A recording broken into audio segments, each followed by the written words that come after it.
you can replace with free cash flow, or you can even replace with earning per share. You can even replace by net earnings. The denominator remains the same, the required rate of return and the growth remains the same. Yeah. Instead of D1 dividend, we replace by free cash flow, EPS, whichever suits you actually. But only thing is you should be able to, this is the crux of the whole class, dividend discount model. So sometimes if there are kind of stocks called growth stocks, value stocks, defensive stocks, all those classification is based on the risk capacity and the valuation methodology. We'll skip this. This is very effectively used in Damodaran. We know this, isn't it? DuPont analysis. Are you guys familiar with the DuPont analysis? Yeah. So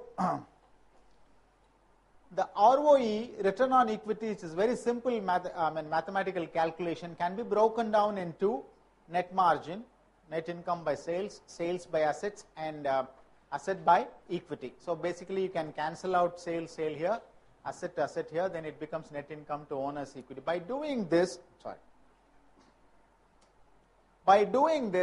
what happens? There is a company B which could have a high net margin. By doing a DuPont analysis, you can see that the net margin lower A outwitted this company because it used the asset properly, it used the leverage properly, so it is in double digit. So the net margin is much lower marginally here for the company D, but definitely outperformed B because of the other components. So this he used it for one of the valuation methodologies, later chapter actually. Okay, dividend discount model I told you is D1, dividend next year, K minus G. If its life is going to be as simple as that, D by K minus G, why there is a problem in valuation, isn't it? What is D1? Dividend next year. First year dividend. Huh? First year dividend next year. Future dividend. Future dividend, D1. You are on D0, you are on D1.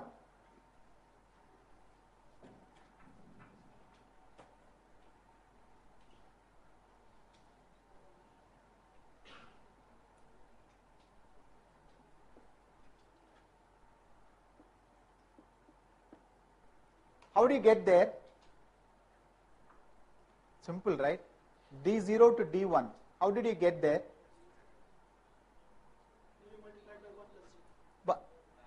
Multiplied by 1 plus G. So you factored the growth, isn't it? D0 multiplied by 1 plus V will take you to D1. But the problem is, how do you get the G? Right? Now, by solving one problem, you get into another problem. So how you get the G?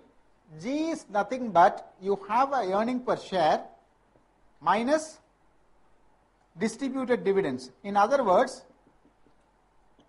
retention. Right? Growth is nothing but what you retain within. If you could retain 100%, then you contribute to the G, but there is no D.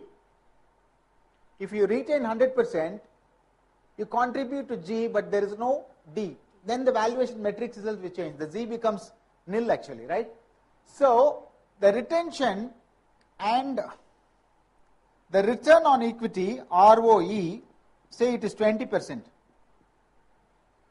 So G becomes retention into growth, into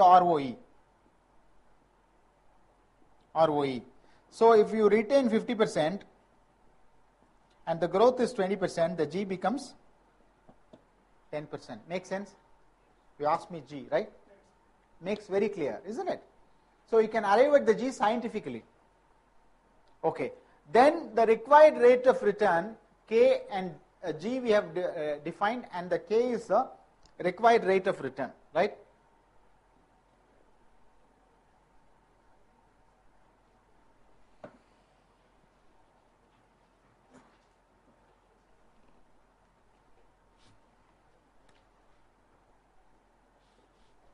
The required rate of return could be anything, or it is not equivalent to expected rate of return or the expected return.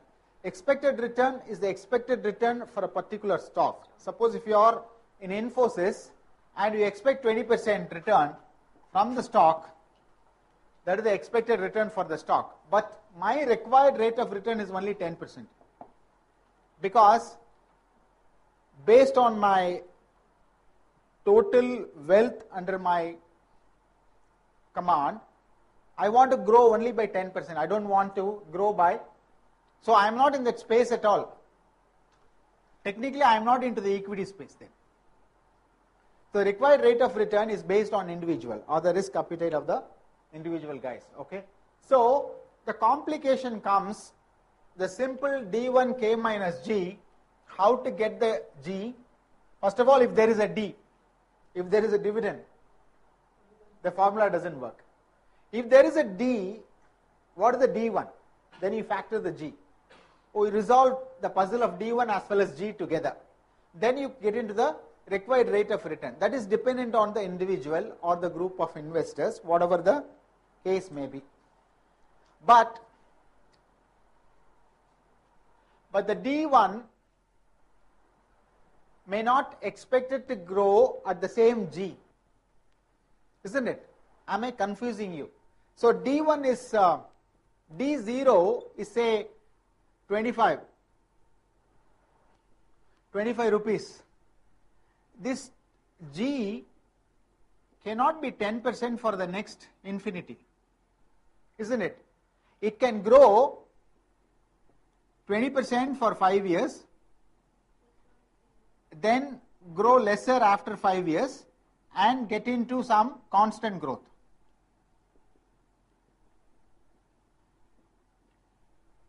In other words, this formula is useful for me when there is a constant growth. So D1 K minus G for me is more valuable when a company becomes more mature, not for the company which is on the growth cycle. Because when you are on the growth path, actually you are growing like this, right?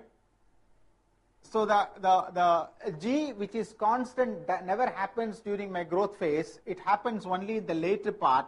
This is my initial stage, and for this formula will not hold good. Otherwise, I have to get 5 years. That itself I am assuming I am going to grow at 20% for the next 5 years. May not be possible, 22, 28.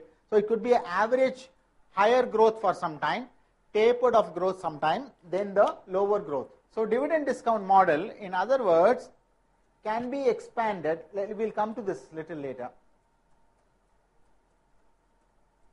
Yeah. Can be expanded into multi-stage dividend discount model.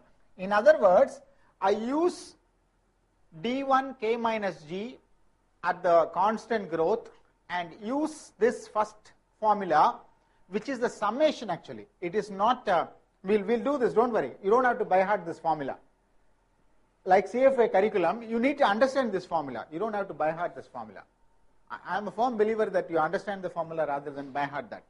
So it's a summation. I understand there are the two components. Is the dividend discount model, this component. The first slide was to make you comfortable with how the dividend discount model, how the equity is valued. The second is this, slightly increasing the complexity, two segments to that. This segment comes into play because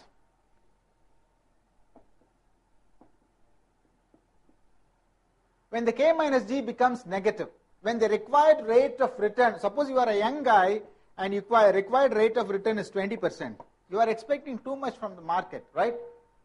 That is fine. I recommend you a stock which has got a growth of 30%. Isn't it? Then the formula doesn't come into play at all. First of all, are they declaring dividend?